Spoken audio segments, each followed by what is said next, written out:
女人表面上是贩毒组织的大嫂，可暗地里却是警方潜伏的卧底。而她这次本打算代表火哥和当地最大的毒枭鲍老板谈合作，试图帮老板打通新的销售渠道。咱们来这好半天了，怎么没出了个人呢？耐心点。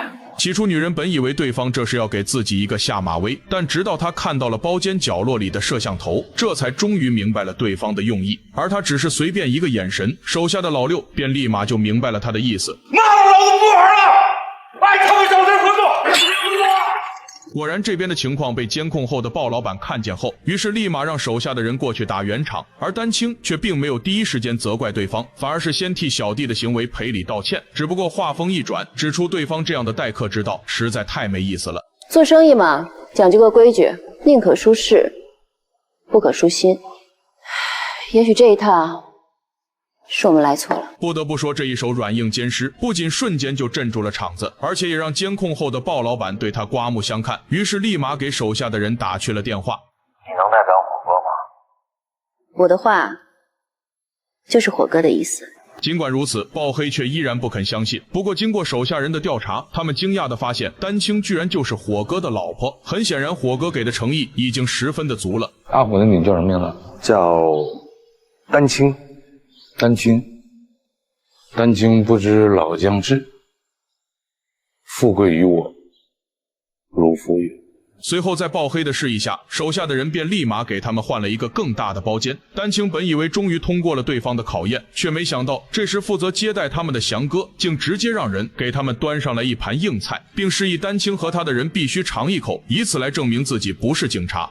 我们有我们的原则，生意归生意，肉我们是不碰的。这么说是不给我面子了？要知道，在湾南鲍黑就是规矩，无论谁来了都必须要遵守这个规矩。既然你们不给我面子，那也就没有必要合作了。眼看这次的合作即将要泡汤，一旁的手下见状连忙出来打圆场，表示不就是尝一口吗？他之前又不是没有尝过。说罢便直接拿起桌上硬菜，就准备当他们的面抽两口。然而让所有人都没想到的是，丹青居然拿起酒瓶就朝老六的头砸了上去。看你这样，你是一直都没戒啊？表面上丹青是在斥责手下坏了自己的规矩，但实际上却是告诉对方自己手下的人也曾经是个瘾君子。当然，手下也立马就明白了他的意思。可他们在休想！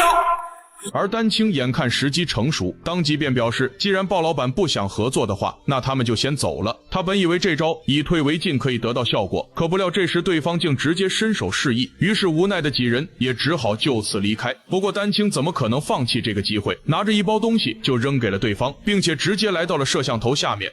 连着砸了你们2次场子，对不住啊。因为他知道这一切都是鲍黑的授意，手下的人才敢这样对他们。果然他的这一番操作下来，让鲍黑立马就打消了猜忌，不仅再次将他约到了另一个地点，而且还给他们提供住所，只是一直都不肯跟他们谈合作的事情。直到这天对方拿出了他前男友的照片，丹青这才明白是叶谦警察的身份，让鲍黑一直都怀疑自己也是警察。丹青深知自己再怎么解释都没有用，于是便直接起身就选择了离开。然而就在火哥还在苦恼怎么才能取得鲍黑信任的时候，不料这时丹青却做了一个违背祖宗的决定。你就这么恨他？这么多年过去了，遇不到也就算了，这碰巧遇到了，你说我又怎么舍得让他过得那么舒心，那么痛快？